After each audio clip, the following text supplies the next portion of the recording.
Hey, how's it going? This is my new toy. It was actually given to me. My daughter is a professional photographer. She just recently moved from Canon to Sony, and she couldn't sell this lens because it has a chip on the lens. When you shoot wide open, you can't see the chip.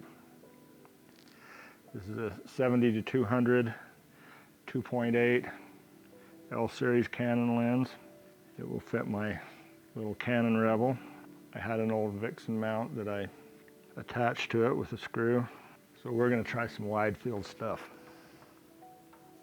eventually when the clouds leave. I've had clouds for like 5 weeks now. Haven't been able to go outside and take any pictures with anything. But as soon as we have a chance, we'll get on it. Hey everybody, Wi-Fi guy here. Ready for my second night of shooting with the telephoto lens. Here at the Cafe Rio Observatory. We've got a tarp hanging up to try and block some of the light. Telescope ready to go. We're already polar aligned from last night, and just shooting some darks here until it gets a little bit darker, and then we'll go in and start the sequence again with Nina to should just slew in center to the North American Nebula that I was shooting last night. Last night we ran into a few clouds, so I only got about 80 minutes worth of data. I had to throw about 20 exposures away because of the clouds. Tonight's pretty clear, should be fine. So I'm going to try and get as much as possible. So we'll go in and check it out. Hey, it's me again. I just had to sneak in here before we get to the processing the pictures to mention a couple of things I learned about moving from an 812 millimeter telescope to a 200 millimeter telephoto lens. When I tried to do, I use ASTAP for plate solving, and when I put the telephoto lens on and when I tried to do any plate solves, it would just immediately fail. It says too many stars. So apparently, in my digging around, I was using the H18 database for ASTAP, and that uses up to magnitude 18 stars, I guess. If I got this wrong, let me know in the comments. And so when I would try to solve with the 200 millimeter lens, it would see way too many stars and freak out. So I downloaded another database called the W08 database. W, I imagine, stands for wide field, and 8th magnitude stars.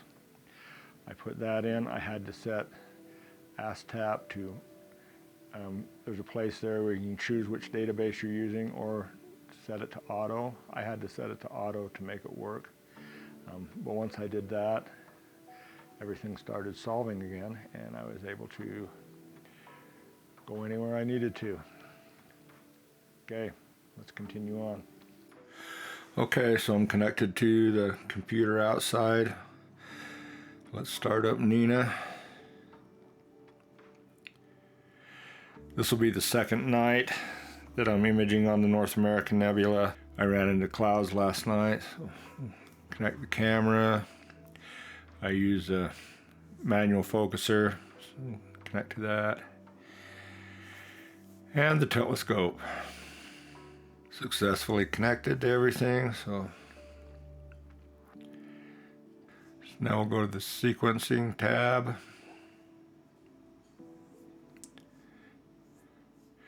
And load the sequence from last night, North American Nebula.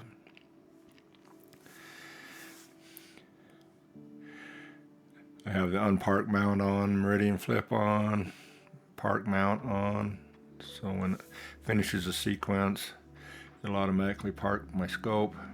We're shooting 122nd subs. You can see where it says 73 progress right now. This is a sequence I was using last night, so I stopped it because I ran into clouds. So we'll just hit the refresh here and it'll reset it back to 0. So we'll try for 90 more subs tonight. Okay, we'll just hit play. So now it'll slew to the target, plate solve. It won't be exactly on, so it'll probably do it 2 or 3 times. And once it gets zeroed in on where it wants to be, it will start shooting the subs. Okay, looks like it took 3 shots. We're there, so let's go to the imaging tab. And now it'll take its first 122nd sub exposure.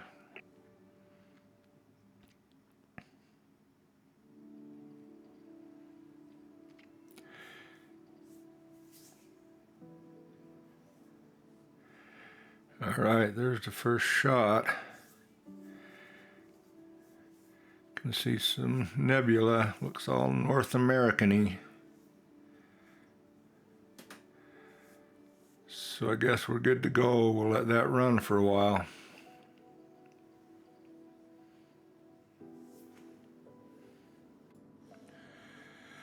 Okay, let's see how North America turned out. Open up SIRIL. So I have the home directory set to the directory where all of my lights and flats and darks are. I have 130 subs, so that's 4 hours and 20 minutes worth of sub exposures. I do this the easy way. We'll go to scripts and OSC pre-processing and run the script. And we let it go. So I'll speed this up until we get to the end of the processing. Okay, we are done as we listen to my fans slow down after that. I have a old Mac Pro with dual Xeons. It really cranks up when you're processing. So SIRIL takes the sub exposures, stacks them all, registers them, and then processes them against the biases and the darks and the flats. Comes up with a result.fit. So hopefully that will be in our folder right here. So we will open that. And that's what it looks like. And this is linear, so we'll do an auto stretch on this, and that's the red channel. It's a green channel, which always looks horrible. There's the blue channel. And just a composite of all of them, with the green really shows through because of the pattern on the DSLR cameras. So we'll go back to linear. And the next thing I do is go to image pre-processing, color calibration, and then photometric color calibration.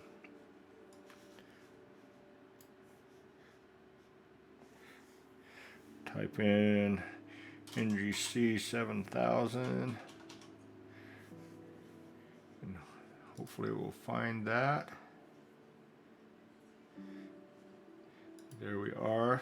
So this should correct all the colors and get rid of that green.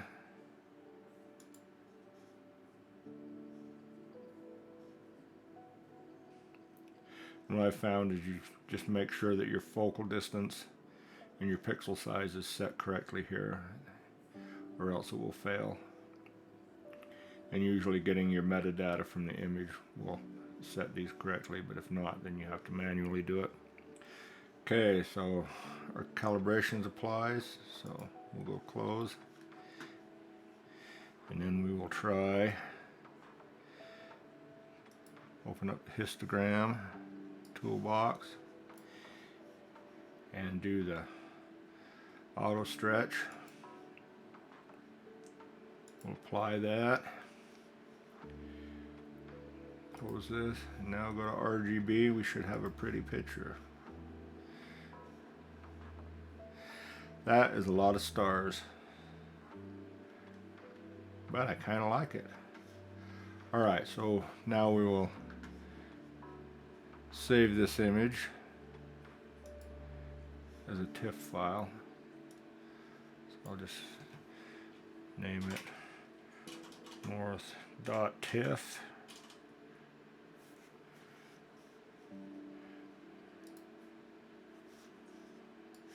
And so we'll save it as a 32-bit floating point TIFF.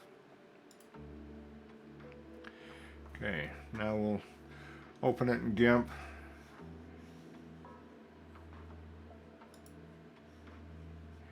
And do a little final touch-up. Alright.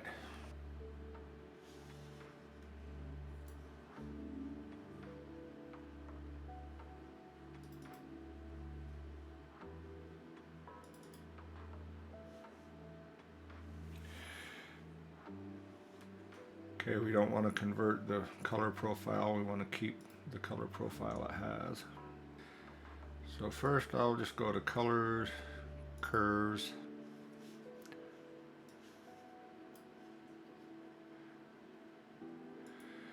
I'm going to raise the red just a hair.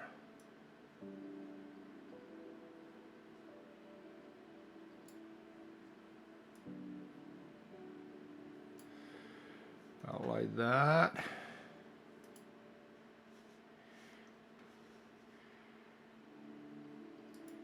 And then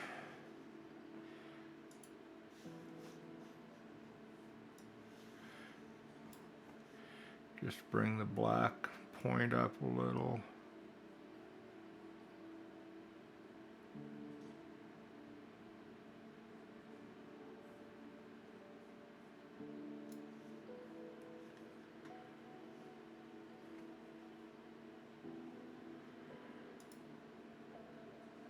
Well, that's about as good as I can do. I'm very much an amateur at this. I think the last thing we'll try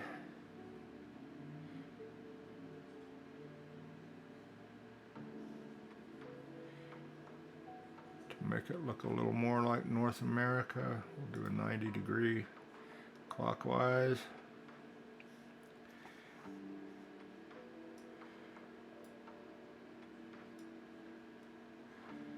Well, there we go.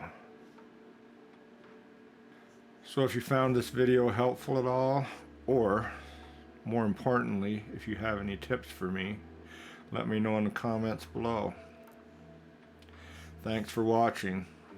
Clouds suck.